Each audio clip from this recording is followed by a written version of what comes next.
salamat sa bawat isa. Pasensya na po kayo, hindi ako talaga nagpang-microphone. May built-in microphone na po sa okay.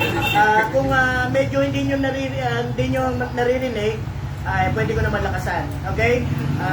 Kaya hindi ako nagpang-microphone kasi ang ministry ko talaga ay sa mga TV at mga bingi. Okay? So, ako po ay certified interpreter po ng Pilipinas. Bali, sign language po ang itinuturo ko bago ako nag-pastor ng Cornerstone Baptist Church. Okay? So, sa oras na ito ay nais kong una ay may tanong pa lang. Hindi ako nag-advertise ha. Sino sa inyo ang umiinom ng amlodipine tsaka losartan? Amlodipine, losartan. Okay? So, Pastor, bahala ka na dito. Okay?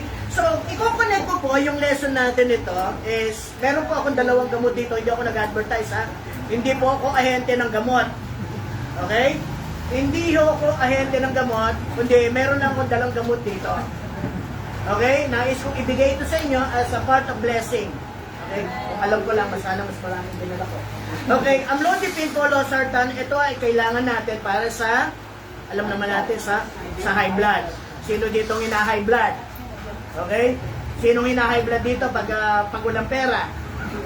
Lahat, di ba? Hindi mo naman kinakailangan, Pastor. Hindi mo na kinakailangan itanong yon. Pag walang pera, lalo na pag dumating na si Judith, di ba? Kilala niyo si Judith, di ba? Judith ng ganito, kuryente, tubig, and then ano pa, internet, tapos Judith sa Shopee, ayan. Sa Shopee palagi. So, alam naman natin na napakahalaga ng gamot sa atin. Lalong-lalo na kung dati kang may bisyo, dati kang lasenggo, dati kang member ng ABS-CBN, alak babae sugal. Okay? So, kung member ka nun, alam mo na. Ngayon, sabi ko nga, kung ano yung tinanim mo, yun ang aanihin mo. So, mamaya ay may mga challenge ako sa mga kabataan. Paano kami mga may edad? May challenge din ako sa inyo. Akala nyo mga kabataan lang. Siyempre, kasama din po yung mga nagkakaedad na kagaya namin. Okay? May edad na talaga. Okay? Wala pa naman akong senior. Mukha lang senior. Okay? Okay, so meron akong gamot dito at nais kong illustrate ito na ang gamot ay kailangan natin ng gamot. Kung ikaw ay may sakit, kailangan mo ng gamot. Hindi ka pwedeng sino sa atin umiinom dito ng walang prescription. Pag masakit ang ulo, natural, alam na natin yon, sa counter lang, pwede kang bumili. Pero merong mga gamot na kinakailangan ng doktor. At mga minamahal, nais kong ipakilala sa inyo ang isang doktor. At ang doktor na ito, siya ang nagbibigay ng pag-asa ng bawat isa. Pag kailangan mo ng engineer, siyempre kailangan mo kung magpatayo ng bahay, kailangan mo ng engineer. Pero pag ikaw may sakit, kailangan mo ng doktor. Pero pag ikaw ay may problema sa iyong patutunguhan kung sa langit ba o sa impyerno, kailangan mo ang isang tagapagligtas.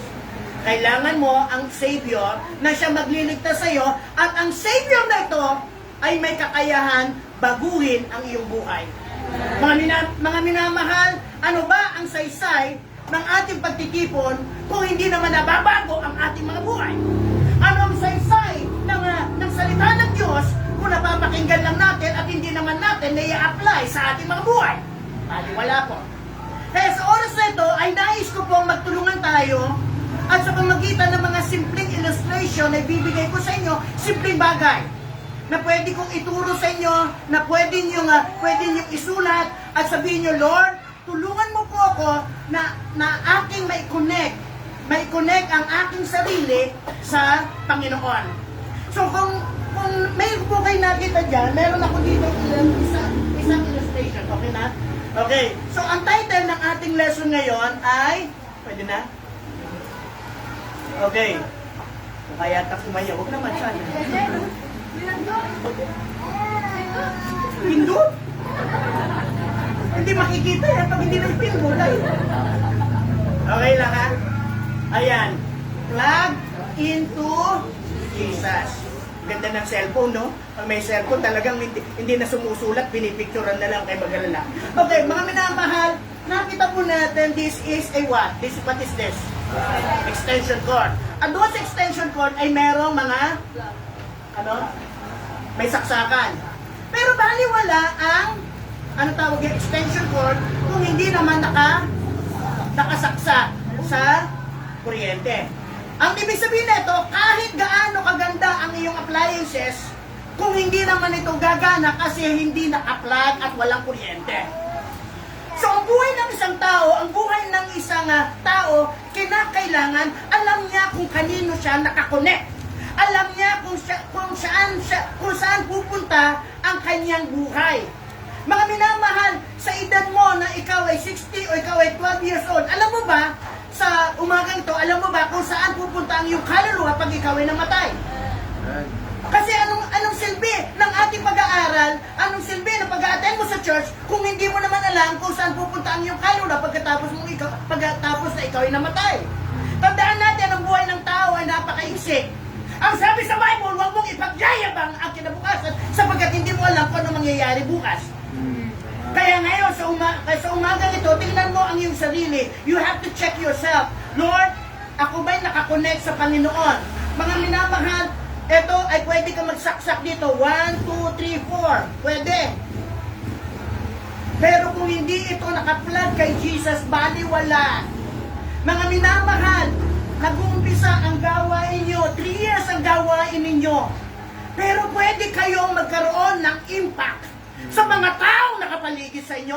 Pwede kayong maging impact sa ibang mga Baptist churches. Pwede kayong maging impact doon sa mga pamilya na nakakakilala sa inyo kung paano kayo binago ni Lord Jesus Christ.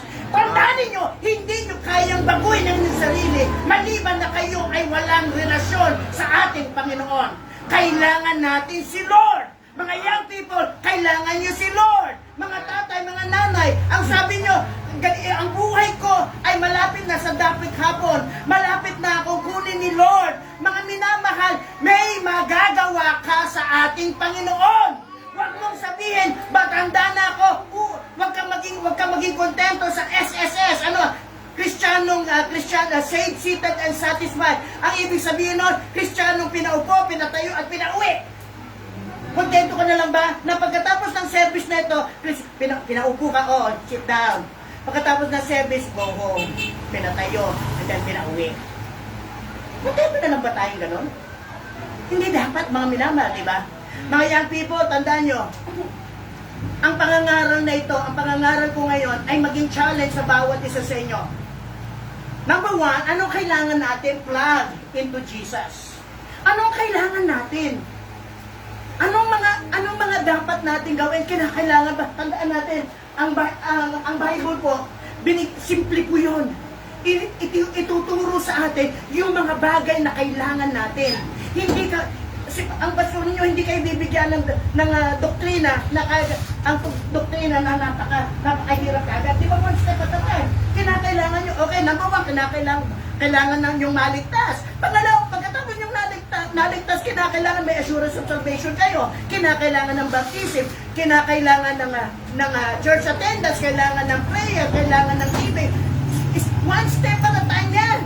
Pero paano tayo mag-i-improve? Paano mag-i-improve ang ating mga buhay bilang isang Kristiyano kung wala kang connection sa Panginoon? Di ba? Marami sa atin gusto kaagad maging, there's no such thing as super Christian. Walang superstar. Magaling na ako. Hindi. Kaming mga pastor, hanggang ngayon nag-aaral pa rin kami. Hanggang ngayon nagpipray kami. Hanggang ngayon dumidepende kami sa banal na Espiritu. Sapagkat kung kami ay gumagawa ng sa aming sariling lakas, bali wala. Young people, mga young people, remember this. One day, God will call you. One day, you will be a leader. One day, God will use you in a way that is, you will say, Lord, bakit ako pinili mo? Bakit ako ang pinili mo? Lord, marami dyan. Marami dyan na pwede mong gamitin. Bakit ako ginamit mo? Bakit? Kasi ang sabi sa Bible, alam ng Panginoong Diyos ang iyong pagbuko, pagtayo, at lahat ng mga bagay ay alam ng ating Panginoon. Kaya sa umaga ito, ano ang kailangan natin to plug into Jesus? Indon. Maintain mo ko. Okay, tingnan nyo sabi sa Bible, the word, if ye abide in me, would you please read? If ye abide in me, and my words abide in you, ye shall ask what you will, and it shall be done unto you. The word abide. Anong ibig sabihin ng abide? Anong ibig sabihin? To be with. To connect. Diba? If we abide, dapat nag-i-stay. Mga minamahal, hindi ka mag-grow kung ang pag-church mo lang is once a month. Hindi ka mag-grow kung mamimiss mo ang prayer meeting, mamimiss mo ang afternoon service. Mag-grow ka habang ikaw ay nag-aabide sa ating Panginoon. Kasi pag ikaw nag-aabide sa Panginoong Diyos, titignan mo ang Panginoon na sasabihin mo, Lord, kung wala ka, wala akong magagawa. Ang sabi sa Bible, if ye abide in me and my words abide in you, ye, what? Ye shall ask what you will, and it shall be done unto you. Mga minamahal, naniniwala ho ba kayo that God will give you the right place? The right place for you to worship. The right house. The right meeting place. Kung saan pwedeng yung ipakilala ang Ebanghelyo, pwedeng may pakilala si Kristo sa pamagitan ng inyong mga buhay. Mga minamahal, may mga kaibigan ako, mga pastor sa church, mga kaibigan sa iba-ibang lugar. Alam mo, sinasabi nila, Pastor, napakahirap na humanap ng isang lugar para pagtitipunan. Pero naniniwala ako, nung kami nagsama-samang manalangin para magkaroon kami ng place, hindi lang kami binigyan ng place, pero binigyan kami ng pera para makabili ng lupa na kung saan kami ay magdudwell, mag-stay. Doon sa place kayo. Naniniwala kayo. Naniniwala kayo na pwedeng gawin ng Panginoong Diyos ang imposible. Ang sabi sa Bible, if ye abide in me and my words, the Bible, and my words abide in you, ye shall ask. Ano daw? Anything. Ano daw? Ano daw nakalagay? Abide in ye shall ask what ye will. Ano ba ng Panginoong Diyos? And ang sinabi niya, and it shall be may mga pinagpipray kayo. Kaya people, huwag muna kayo mag-pray ng love life, ha? Wala. Kaya nga sabi nila, walang forever. Walang forever pa talaga. Bakit kabata nyo, 12 years old, 14 years old, guwapo niya eh. Okay, sabi niya natin, if ye abide in me, Roxanne, ang kailangan natin is connection, right? Abide. Mga minamahal, young people, if you want to be used by the Lord, stay in the church kung saan ka naligtas. Sapagkat doon ka gagamitin ng Panginoon. Okay, next. Pindot. Okay, sabi niya, why connect to Jesus? Okay, why? Bakit kailangan natin? Ang sabi sa Bible, apart from me, ye can do nothing. Sabi nga sa Bible, if ye abide in me. Ang sabi nga, look, why connect to Jesus? Because in Jesus, there's power and victory. There's a forgiveness of sin, there's faith, there's love, there's help, there's needs, and hope in the Lord Jesus Christ. Mga minamahal, naniniwala ko, ay walang, ngayon, you are praying for a place. Okay? Kasi alam ko, ayaw nyo sa lugar na bahain. Okay? Ayoko na, pangit naman na nagsisave kayo, nag-iipon kayo ng gamit sa church, and then later, pagka konting ulan, biglang baha. Maraming ulan, baha. Konting ulan, bahang konti. Hindi ba? Ito ha. Ngayon, saan tayo? Pwede ba tayo humingi sa Panginoon? Naniniwala po kayo? I mean, hindi po ako mag-ano ng false hope.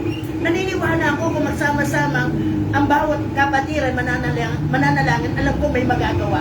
Pastor, sa Cornerstone, meron kaming ginawa. 9 o'clock ng gabi. Member ng Cornerstone nagpipray 9 o'clock ng gabi. Sasabihin ko 9 o'clock, pray time. Tapos pagkatapos nilang mag-pray, lalagyan nila daan, tapos na. Sabi ko, bigyan mo 1 month. 1 month, ganun gagawin natin. Prayer. Every day po yan. Monday to Sunday. Okay? So, mga minamahal, kailangan ba natin mag-connect? Okay, remember, meron ho ba kayong Bible? Sino walang Bible? Honestly, walang Bible. Yun mo, nagtinginan. Sino walang Bible? Walang Bible? Sino walang Bible? Sino yung cellphone yung Bible? Ganun ba? Ayun, nabasa na naman din ako sa invite. Okay, so, kailangan natin, number one, ano kailangan natin? Come on. Next is connect prayer. Okay, sabi niya, ask. Ano sabi? Hello? Ask shall be given you. Seek and ye shall find. Knock and it shall be opened unto you. Now, apply natin sa ating buhay yan. Magmula nang ikaw ay naging Kristiyano, meron ka bang hiningi sa Panginoon? Honestly, meron ba kayo pinag-pray? Pagkatapos na ikaw ay nakakilala sa Panginoon, tunay na naligtas, hindi ka naligtas sa iyong sariling gawa. Ikaw ay naligtas sa pamamagitan ng pananampalataya. Sabi nga sa Bible, believe on the Lord Jesus Christ and thou shall be saved. Mga minamahal, meron ka bang pinag-pray? Sinagot ba ng Panginoong Diyos ang prayer mo? Naniniwala ka that God will answer your prayer? Ano pa so? Yes, no, wait. Yan ang sagot ng Panginoon. Yes, no, at saka wait. Pag sinabing yes, anong gusto nating sagot? Yes. Yan. Diba? Lahat naman, diba? Gusto natin yes. Pero pag sinabi ng Panginoong Diyos, wait, ang ibig sabihin nun, you stop praying? Ano ibig sabihin ng continue? Bakit? Kasi masarap yung naghihintay. Masarap yung naghihintay ka doon sa kasagutan ng Panginoong Diyos. Kasi naniniwala ka that God will answer your prayer on the perfect time. On the right time. Bakit? Bakit hindi binigay ng Panginoong Diyos? Minsan nagpipray kayo, mga young people, mga tao, bakit? Minsan nagpipray kayo, tapos you are discouraged. And you said, Lord, bakit ganito? Matagal na ako Kristiyano, bakit? Bakit yung pinagpipray ko, hindi pa sinasagot ng Panginoong Diyos? Bakit hindi niya ibinigay? Kasi alam ng Panginoong Diyos na may posibilidad na pag binigay sa ito ng Panginoong Diyos, maaaring mawala ka sa church. Marami po mga young people ngayon nagpipray hanggang si pastor kasama pa sa prayer, correct? Tapos later on, nagkaroon ng kasagutan, nagkaroon ng trabaho. Ngayon, and then later on, dati faithful sa church, dati kasama sa prayer meeting, nagpe-prayer meeting, nagbe-visitation, nagtuturo sa mga bata. Pero nung nagkaroon ng trabaho, minsan, isang beses na lang sa isang buwan nag-church. Kaya pag may mga bagay na hindi binibigay, na sinabi ng Panginoong Diyos, maghintay ka. Bakit? Sa tamang panahon. Huwag tayo nagmamadali. Huwag kang madi-discourage. Huwag kang madi-discourage. Pag yung pinagpipray mo, hindi pa binibigay ng Panginoong Diyos. Ang nais ng Panginoong Diyos, yung fellowship. Nais ng Panginoong Diyos na pag ikaw may problema, hindi iyak mo sa Panginoon. Hindi yung pag may kailangan tayo, pag lalong-lalo na critical, hindi mo sabi, Lord, wala na po akong pag-asa, wala na po akong magagawa. Lord, pinagkakatiwala ko na po lahat sa iyo. Pag sinabing lahat, wala nang ano doon, wala ka nang kinikil, wala ka nang bitbit sa katawan mo, wala ka nang bitbit sa puso mo. Parang sinabi mo, Lord, ikaw na po ang bahala. Bakit? Sino ba nakakaalam the Bible said, alam ng Panginoong Diyos yung ating daan. Alam ng Panginoong Diyos kung pupunta ka sa kaliwa, alam ng Panginoong Diyos kung pupunta ka sa kanan. Ano kailangan natin ng kapanahunan natin ngayon? Prayer. Hindi natin kailangan natin yung building. Kailangan natin yung mga ito para sa ministry. Pero ano ang magiging impact kung lahat ng mga bagay na yon ay meron ka? Meron ang church mo, pero ang simbahan ay kulang sa panalangin. Mga minamahal, sa Amerika ngayon, this is the truth. Sa Amerika ngayon, may mga simbahan doon. Ang lalaki ng building, pastor ah. Ang lalaki ng building, pero alam niyo kung ilan ang membro? 10. Kasi kung nakapunta kayo ng Mountain View Bible Baptist Church, nadala mo na sila doon, pastor, di ba? 3 beses ng ganong kalaki ang church, pero ang membro 10. At kung mag-a-attend sila ng church, 1 beses sa isang buwan. Ganun na po ang takbo ng sistema ng Kristyanismo ngayon. Pero kung ang mananampalataya ay magsama-sama at sabi, Lord, tulungan mo kami. Lord, tulungan mo kami. para hindi maging ikabot ang aming simbahan, upang hindi maging patay ang aming simbahan. Kung bawat simbahan nananalangin, every time na merong service, nagkakaroon ng kaligtasan, nagkakaroon ng paglalapit, pagsusuko sa ating Panginoon. Because people pray, because Christian pray. Number 2, next. Is love. Meron bang love? Meron bang pag-ibig?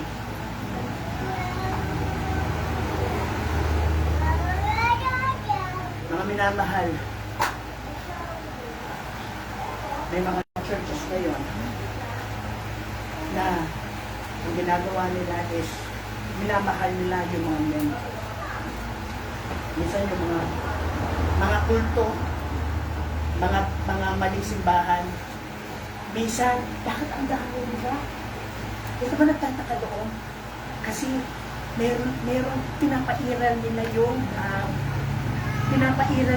concern. Mga minamahal, pag meron, sabi nga sa Bible, look at that the Bible said, that Christ may dwell in your heart by faith, that He being rooted and grounded in love. Nais ng Panginoon Diyos na maging grounded tayo sa pag-ibig. Habang ikaw nag-church, lubusan mong mamahalin ang ating Panginoon. Pag alam mo ang kanyang salita, kilala mo si Lord, na hindi ka magdadalawang isip na ibigay kahit yung na lang ang natitira sa bulso mo. Parang yung widow mite, diba? Yung widow mite, ilan yung pera ng widow mite? Ilan? Kaso, 2 mite. Yung widow na yun, ang natitirang pera niya para sa buong maghapon, pagkain ng kanyang pamilya, pagkain ng kanyang anak. Tandaan natin anong kalagayan ng widow. Siya ay isang balo, namatayan siya. Namatay yung kanyang asawa, namatay yung provider. And yet, yung pagdating sa giving, okay? Pagdating sa giving, kahit iyon na lang ang natitira, handa niya pang ibigay sa ating Panginoon. Alam niyo mga minamahal, sa taong nagmamahal, handa niyang ibigay. Kahit yung kalimitan. Hindi ba yung pag ikaw nasa hospital, lalo-lalo na si Bunso nasa hospital, may oxygen siya, and then meron siya mga aparatos, kulang na lang yung nanay. Sasabihin niya, anak, kung pwede nga lang ako na lang. So pagmamahal ko sa anak, handa kong ibigay, pati yung buhay ko, handa kong ibigay. Kaya kong ibenta yung sarili ko, kaya kong ibenta yung lahat ng mga bagay na tinatangkili ko, na minamahal ko, dahil sa iyo anak, handa kong ibigay ko. Pag ikaw nakapunta sa ospital, matutulog ang puso mo kung paano yung nanay, kung paano yung tatay, na kahit hindi sila matulog, babantayan nila yung kanilang anak, babantayan nila yung kanyang asawa, babantayan yung nanay, and then sabi, at sila'y nananalangin, at ang tanging pag-asa lang na nila ay hindi nanggagaling sa tao, hindi nanggagaling sa sinuman, but nanggagaling sa ating Panginoon. Amen. They pray, but they also they love. But God commended His love toward us, in that while we were sinners, Christ died for us. Kaya walang sino makakapagsabi, Lord, mahal na mahal kita. Hindi po. Una kang minahal ng Panginoong Diyos. Minahal ka niya sa sitwasyon na meron ka. Minahal ka ng Panginoong Diyos kahit sinira mo ang buhay mo. Minahal ka ng Panginoong Diyos kahit punong-puno ka ng sakit. Minahal ka ng Panginoong Diyos sa gitna na marami kang kasalanan na ginawa, sapagkat ang anak ng tao ay naparito upang iligtas ang nawawala. Mahal ka na. Every time. Hindi natin matarok yung pag-ibig ng Panginoong Diyos sa ating mga buhay hanggang hindi mo lubusang makilala ang Panginoon sa buhay mo. Maraming ngayon, kilala mo ba si Lord? Yes! Sino ba namang hindi nakakakilala sa Panginoon? But the Bible said, if you love me, keep my commandments. And the Bible said, and now abideth faith, hope, and charity.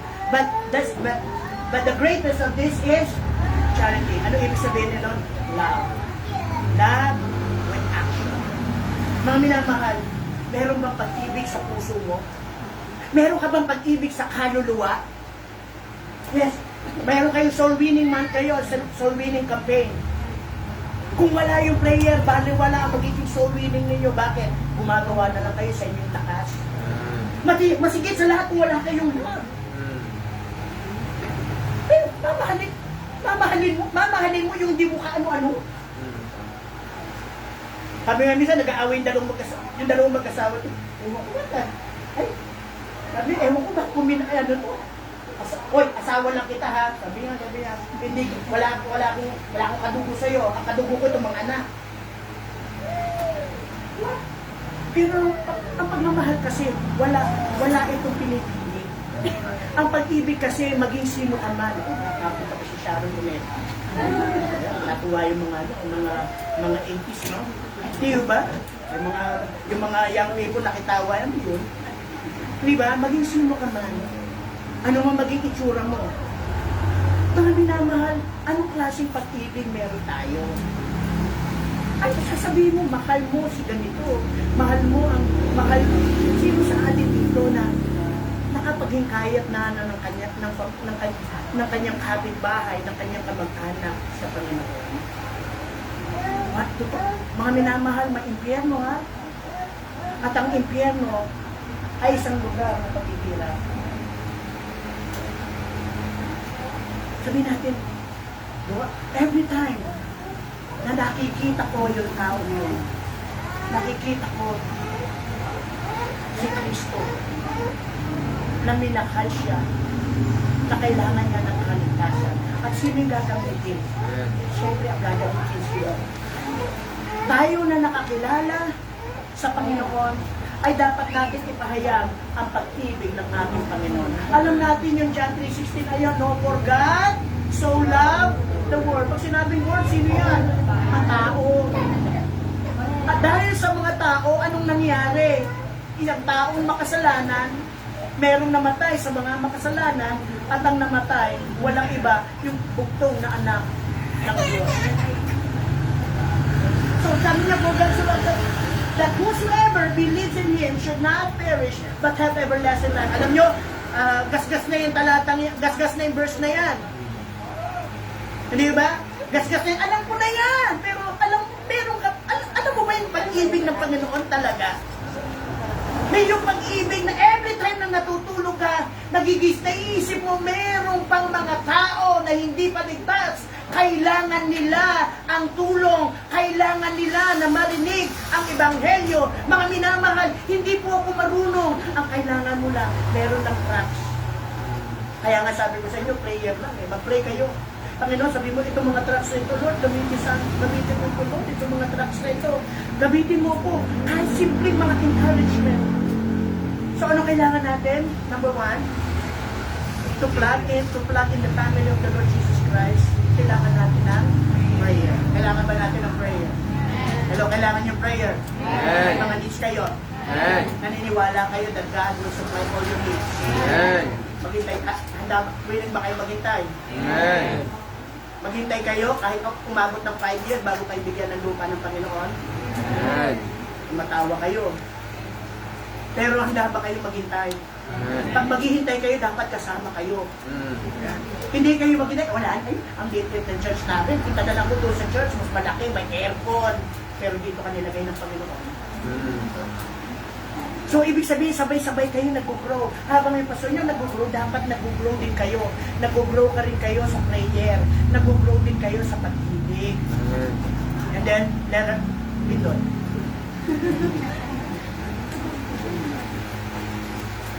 Connect in what? Unity. Okay? Sabi nga sa Bible, can two walk together except they agree? Pwede ba isang tao, pwede ba yung dalawa lalakad sila kung wala naman silang pagkakaisa?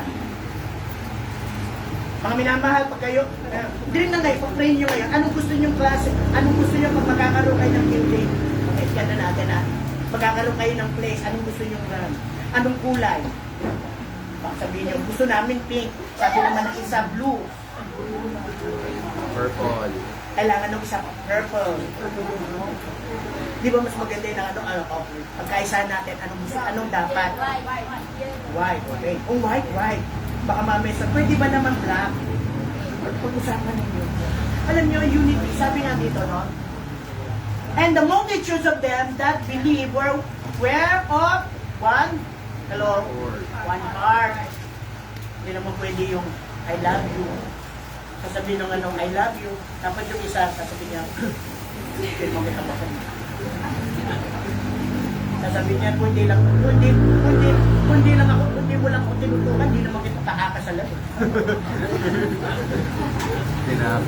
Sabi na po, wala ka lang, kung di ka lang maganda, hindi kita liligawan. Kasi paano naman kami mga pangit? Ang ibig sabihin, nagkakaisa tayo. Pag nagkakaisa tayo, you need to pray for your passion. Hindi ko iano si Pastor Kenneth kasi kaibigan ko na kailangan namin ng prayer. Kailangan natin pagkakaisa. Alam nyo, kung nagkakaisa lahat, maraming magagawa. Huwag ka na maging pabigat sa church mo. Huwag ka na maging pabigat kay pastor. Dapat isa ka na sumusuporta ng gawain. Kaya nga dito, nakaroon ng one accord. Pag sinabi, one accord, anong kailangan? Okay, pastor, kailangan ng ganito. Kailangan ng volunteer. Mga minamahal. Isa sa prayer po namin mga passion, na magkaroon kami ng katuwang sa gawain. Hindi yung asawa namin, but also magkaroon kami ng katuwang sa gawain na meron din magdadrive. Na meron magdadrive, meron magbibisita, meron magsusundo, meron maglilinis. Bakit? Pagbihira. Si pastor na driver, song leader, preacher, teacher, dishwasher, tagalinis, lahat. You know, but when we unite together, hindi natin iniisip kung sino ang may tataas. Na kahit na simple lang ang ginagawa mo sa church, mari, taga-ayos ka lang. Pagkatapos ng service, inaayos mo yung upuan, nire-ready mo, pinupunasan mo yung dapat punasan. Tandaan nyo, yung simbahan niyo malak sa daan, para maalikabok. Pagpunas mo ngayon, ano naman natin yan? Paglinis mo ngayon, maya-maya. Correct? Tama. Pero when you come to church, tingnan mo, you observe, diba? Ano yung dapat kong gawin sa church? Hindi nga ako Ako po, mga minamahal, paglinisin niyo ako, pagturuan niyo ako, pag-preach niyo ako, huwag niyo lang akong pakantahin.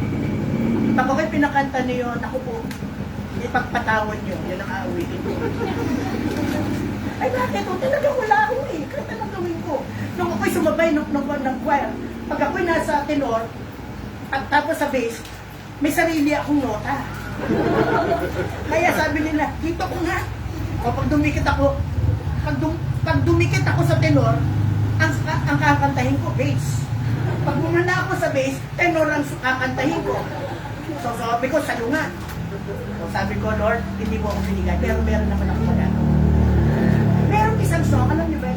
Alam kong may magagawa ang Diyos. Alam kong may magagawa ang Diyos. Kung ako'y magtatapat, sa Kanya'y maglilingkod, alam kong may magagawa ang Diyos. Kung ano nga ako, isang makasalanan, binago niya eh. Kung titingnan niyo, may mga pastor na ginamit ng Panginoong Diyos, anong buhay nila? Babaero, laseko, lahat na. Pero sila'y binago ng Panginoong Diyos. Hindi para may pagmalaki yung kanilang mga ginawa. Ganito ako, hindi! Kundi may pagmalaki kung ano ang ginawa ni Lord Jesus Christ sa buhay na. Kasi yung taong yun, nagpasako at umuwi ng pangod sa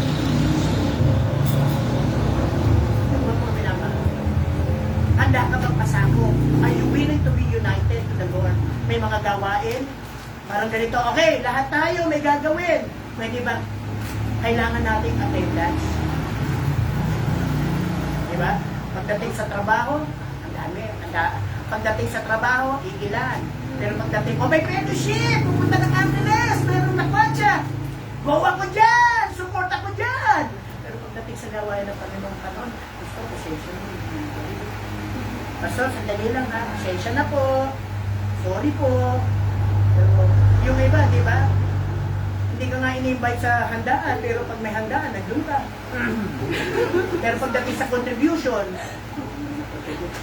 iiwas ko sila eh. Hindi ba sa church? Doon po sa church, ang afternoon service namin is 1:30. May mga family nagko-contribute 150 pesos. Bawat 150. So kung alam niyo naman, pag kulang, alam niyo na kung sino mag-aabono. Alam mo na, no? Pag kulang, sino mag-aabono? Alam mo na. Tama? Oo yan. Pag kulang, sabi ko, bisang alam niyo mga short testimony sa church, no? Kung paano napakabuti ng Panginoon. Ang church ko ng Cornerstone Baptist Church ay composed of deaf at saka hearing. So itong side nito puro mga deaf ito. And then itong side nito puro hearing ito, mga nakakarinig. Kaya sabi ko, pag hindi ka nakakarinig, dito kayo. Pag ayaw nyo makinig, dito kayo. Mayroong magsaside. Ano ko sa kanila eh. Kaya, challenge ko sa kanila, sabi niya, mga minamahal, huwag sanang magiging dahilan yung hindi nyo pag-contribute na hindi kayo mag-church. Bakit? Kasi naniniwala ako, turuan mo yan. One day, lalambot yan ang puso ng mga yan. Pero mga isa talagang, meron isang deaf doon. May trabaho nagtatrabaho kay Beo. May sweldo. Pero pagdating, contribute, 20 pesos lang ha. Sasabihin niya, ang ibig sabihin niya, sorry, broke ako, wala akong pera. Sabi ko, pagdating sa church, nandoon, kakain, pagkatapos natutulog. Pag alam na ng oras na uwi na. Sabi ko, okay lang. Kasi trabaho natin yan eh. Sabi ko, naniniwala ako, kung hindi ka para sa church na yun, aalisin ka ng Panginoon. Bakit? Magiging burden ka lang. Ay, isa ka rin sa magiging sakit. Magiging burden ng passion. So, ang ginawa namin, nagkaroon kami ng mga family, 150. Ilan yung anak nila, di ba? 150. So, lahat may magbigay, mga 20 hanggang sa umaabot, nagluluto kami. Pag nagluto kami, sabi niya, sa amin po wala pong, sa amin po, wala akong special treatment sa amin. Kahit ano yung pagkain, wala akong special na pagkain sa amin. Alam ni misis ko, pag ang ulam ay munggo lahat. Munggo. Pag tuyo lahat. Kasama ko sila. And then, nag-enjoy namin. Lagi ko sinasabi, hindi dapat maging dahilan ang hindi nyo pagko-contribute para mawala kayo sa church. Attend lang kayo. Pero bandang huli, natututo na rin, nahihiyain. Kasi may nagbibigay, tapos yun. Basta wala akong may bigay. Kasi magdadala sila buhay. So, i-share ito. Ilan po yung pinapakain namin every Sunday? 60. 50. Ilang pinapakain? Saan? Yung dati, 25 kilos na bigas ha.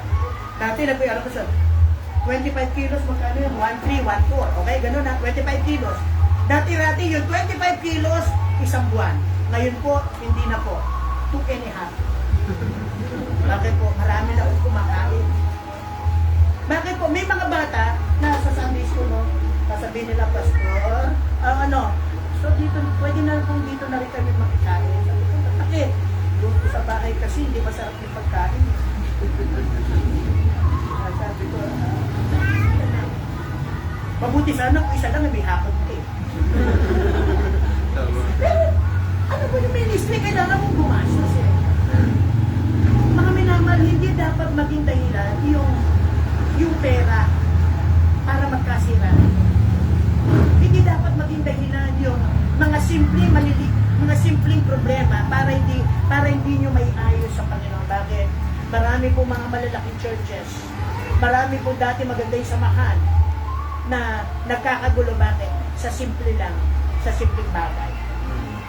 Mga minamahal, paano tayo magpipindot? Sige. Next. Let's go. Paano tayo go? Okay, sasabihin mo, you come to our church, sasabihin mo, pag-i-invite tayo, Pastor, ay, dalo po kayo sa church. At ano, yung mga tao na bibisita, a-attend sa church, ano ang ini-expect nila sa church?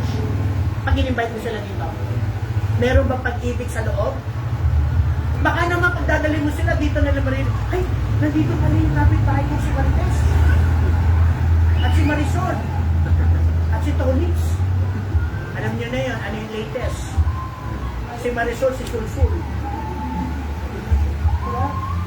Pero kaya nga, alam nyo, ang church, hindi po mga holy. Hindi po sila mga banal. Kundi pinaging banal dahil kay Lord Jesus Christ. Kaya tayo nag-i-invite ng mga tao. Bakit? Gusto kasi natin mabago sila. Kasi gusto natin na one day sila gamitin ng Panginoon Diyos. Hindi mo ba alam na may ano may mga that was when I was about 15 years old, no? Pero kung binigyan ng rocks, ano lang, binigyan ko ng rocks, tapos naikwento ko daw siya. Tapos kami, minsan nung nakita kami, gusto mo pala siya. Bakit? Hindi mo alam kung anong gagawin ng Panginoon Diyos. Alam niyo mga minamahal, pag tayo nagkakaisa, pag tayo nagkaisa sa Panginoon, marami tayong magagawa. Pero pag tayo divided, kung si kapatid dito siya, si kapatid dito siya, wala tayong ma-accomplish. Pero kung nagkakaisa tayo, pagdating sa sharing, magkaisa tayo. Pastor, ito lang kung may share ko. Kung ano yung makaya mo, ibigay mo. Hindi mo naman i-aas yung mga tao, kapatid, yung mga kalahira, yung mga bagay na hindi nila kaya. Pero parang ganito eh. Hindi mo ma-share, pero pag every time na may bagong cellphone na high-tech, lagi kang on the go. Diba? Pag bihira, pag may cellphone ka, ay ang bago. Worth magkano? 15,000. Pero pag dalit sa TV, sa daan. Okay? Hindi ko inaano yan, pero accountable tayo sa Panginoon, tandaan natin. Pero pag sinabi mong go, when you say go, ano ba yung pwede nila? Diba? Sabi niya, and go ye therefore and teach all nations, baptizing them in the name of the Father, and of the Son, and of the Holy Spirit. Of the Holy Ghost. Now, mga minamahal, bakit kailangan natin sinandalin sa church? Bakit? Kasi sa church, doon sila mag-grow. Doon sa church, doon sila mag-grow, doon sila gagamitin ng Panginoon, at doon sila magiging productive. Kaya nga mga minamahal, kung gusto mong mag-grow, stay na kayo sa church. Pag mga minamahal, hindi ko sinasabi na pag nandun na kayo sa church, puro hallelujah, mga minamahal, meron din problema. Meron din mga kapatid na minsan magkakaroon ng tampuhan. Minsan, mau-open ka, pero mga minamahal, part na nag-growing yan. Pag may na-open ka, pag nakasakit ka, ikaw naman, handa ka bang magpatawad? Handa ka bang humingi ng kapatid, sorry ha? Sorry. Isa sa nakita ng thread, magandang trade sa cornerstone.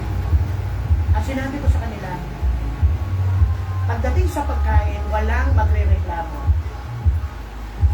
Sabi ko sa kanila, uli akong kakain. Pag nakakain ng lahat, doon ako kakain. Kung ano yung kinain nyo, yun ang kakainin ko. Walang special. At nung every time, bawat church, bawat mga church na pumupunta doon, bawat pastor, isa sa nakikita nila sa corners. Yung handang mag-serve. Pwede ka ba mag-serve? O ikaw yung isi-serve? Okay, mayaman ako. Hindi ko pwede hawakan yan. Kaya mo ba magwalis? Nung kami po'y nag-umpisa sa ministry, ang trabaho ko po, I am the boss. Ano yung boss ko? Boss ako ng walis, boss ako ng CR, ako yung tagalinis. Mga minamahal, go into all the work, number one, kailangan mo yung quick example. Mga minamahal, kasi may mga tao na katalino sa akin. Minsan sasabihin nila, sige, tignan natin ang buhay namin. Sinabi mo, Kristiyano ka, dinadala mo ako sa church. Pag dinala mo ako sa church, ano yung aking makikita? na pagdating ko sa church, pagpasok ko sa loob ng church, hello, kung mamaya na kayo matulog, pagdating ko sa, pagpasok ko sa church, meron ba doon welcome? Meron ba doon na, uy, masina ako pero pila kong welcome. Para bang pamilya ako. Hindi pa nga ako safe. Hindi pa ako safe. Hindi pa ako safe. Pero pag yung approach nila, yung pag-welcome nila sa akin, para bang sinasabi nila, balik ka ulit. Correct? Pwede ka bang bumalik? Hindi, pwede pala akong bumalik. Uy, hindi pala ako, nandito pala sa church, hindi pala, kaya nga going to all the world kasi may mga tao na sa labas, hindi mo alam. Baka may mga babae, may mga nanay dyan na iniwanan. May mga young people dyan na gusto nang magpakamatay. Meron na mga young people dyan that broken hearted. Tira, kabata pa naman kasi nagpapalilong na. Broken hearted ka pala. Diba? Meron dyan iba-ibang uri ng tao. Pero nung sila dinala mo, nakita nila yung pag-ibig, yung pagkakaisa, kung nakita nila yung prayer ng bawat isa sa kanya. Pero merong isang nanay na bago pa lang siya, mga sister lang siya, 3 years pa lang. Pero sinabi niya, nung nagkaroon ng problema, nung pumunta ako doon, pinag-pray namin, sabi ng pastor, alam mo, mas ikaw pa yung tatay. Ikaw pa yung maging tatay kaysa sa sarili ng tatay. Kasi nung may problema, wala, tawag ng tawag, hindi sumasagot. Pero nung nandoon kami, pinag-pray namin, sabi, binigyan ko assurance, nandito lang kami,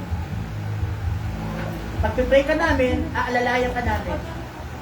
And then, doon ang puso. At alam nyo, yung nanay na yon,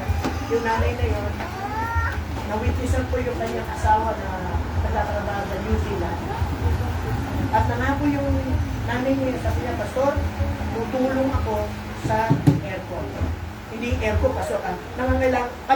Kailangan namin at least aircon, mga 4 na aircon na kahalaga ng 200,000 para sa aircon. Pero sabi niya, Pastor, mag-donate ako para sa aircon, para sa person. Nag-donate siya. Binigay niya ng Sabado. Nangako siya sa akin, Pastor, tutulong ako, basta may blessing ako, ibibigay ko. Okay? Kasi, alam niyo kung bakit? Kasi nakita niya, itong pamilya na ito ay dating, spiritismo. Pero nakita nila sa samahan ng mga baptis na mayroong pag-ibig, na mayroong prayer. Sabi niya, Pastor, magbibigay ako para sa kanya. Alam niyo ba, magiging masaya ang simbahan kung mayroong prayer, continuous prayer. Umpisahan niyo ngayon, mga minamahal. Mag-set kayo time. Mga young people, mag-set tayo ng time, mag-pray tayo. Pag-pray natin, ang lugar para sa ating pananampalataya. Okay, sama-sama na prayer. And then, kailangan ng doon? Love. May pag-ibig ba kayo sa Panginoon? May pag-ibig kayo sa gawain ng Panginoon? May pag-ibig ba kayo sa inyong pastor? Okay? And then, ang kailangan natin is you what? We need to recognize it. And then, we need to go. Ang sabi sa Bible, let your light so shine before men that they may see your good works and glorify your Father who is in heaven. Kasi nakita nila sa Kristo. Hindi man sila nagbabasa ng Bible, pero binabasa nila ang buhay mo.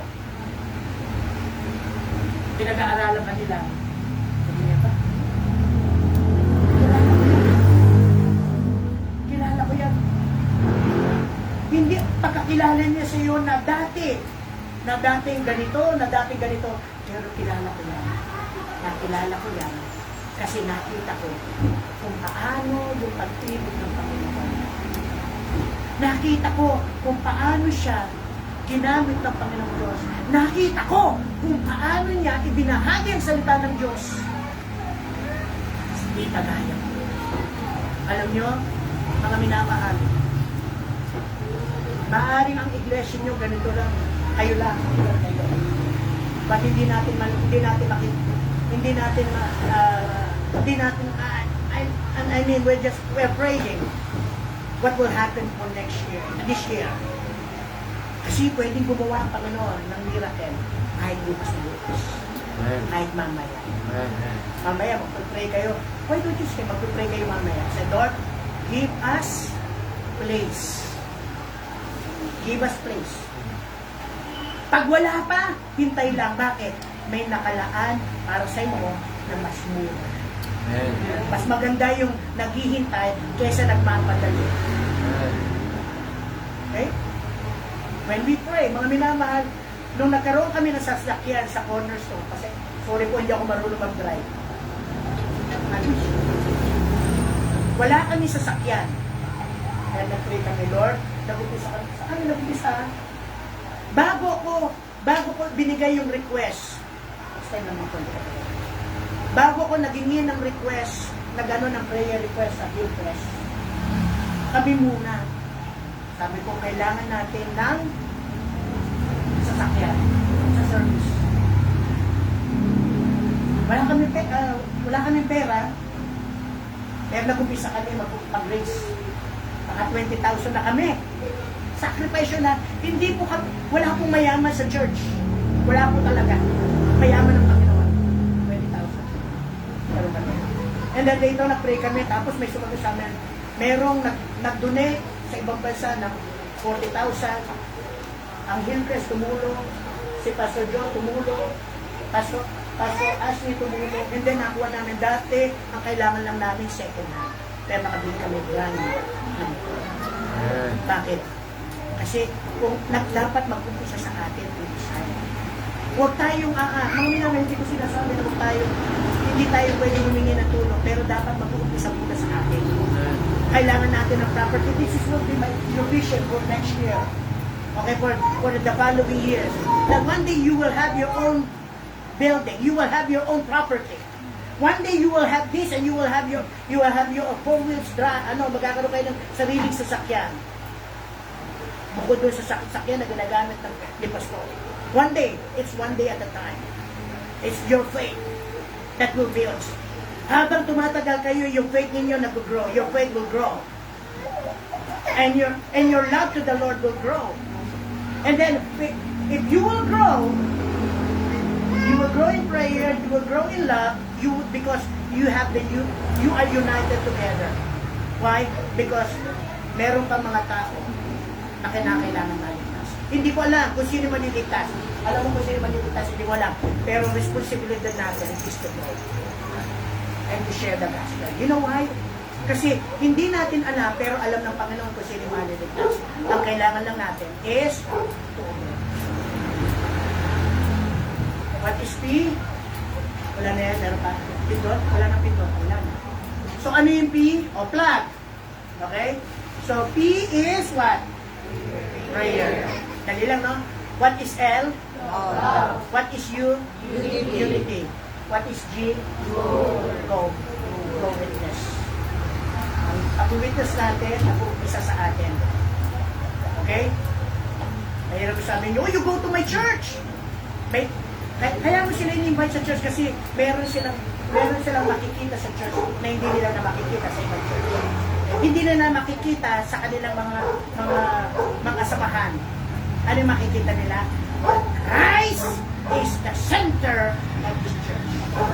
Christ is the center. Christ is the boss. Tayo na lang. Right? Dear God, our Heavenly Father, maraming po salamat sa oras na ito. Panginoon, salamat po sa Sunday School na binigay mo po sa atin.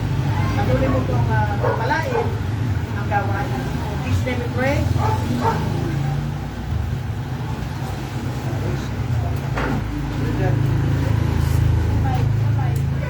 Hello. Okay, so bago tayo mag-break time na po, mag-pray muna tayo. Mag-pray lang natin ating offering. Ito yung ating tithes at saka yung faith promise na pinangako natin sa Panginoon. Sige, mag-pray tayo. Panginoon, salamat po sa binigay niyo po na pagkakataon na meron po kaming may bigay para po sa inyo. Gamitin niyo po ito, Lord, na magamit pa po lalo dito sa church na ito at sa ministeryo na pagbabahagi ng iyong salita sa buong mundo. Panginoon, purihin po kayo sa lahat ng bagay nito. Lahat ay dinadalayan ko sa nagilang pangalan, sa pangalan ni Jesus. Amen. Okay, so guys,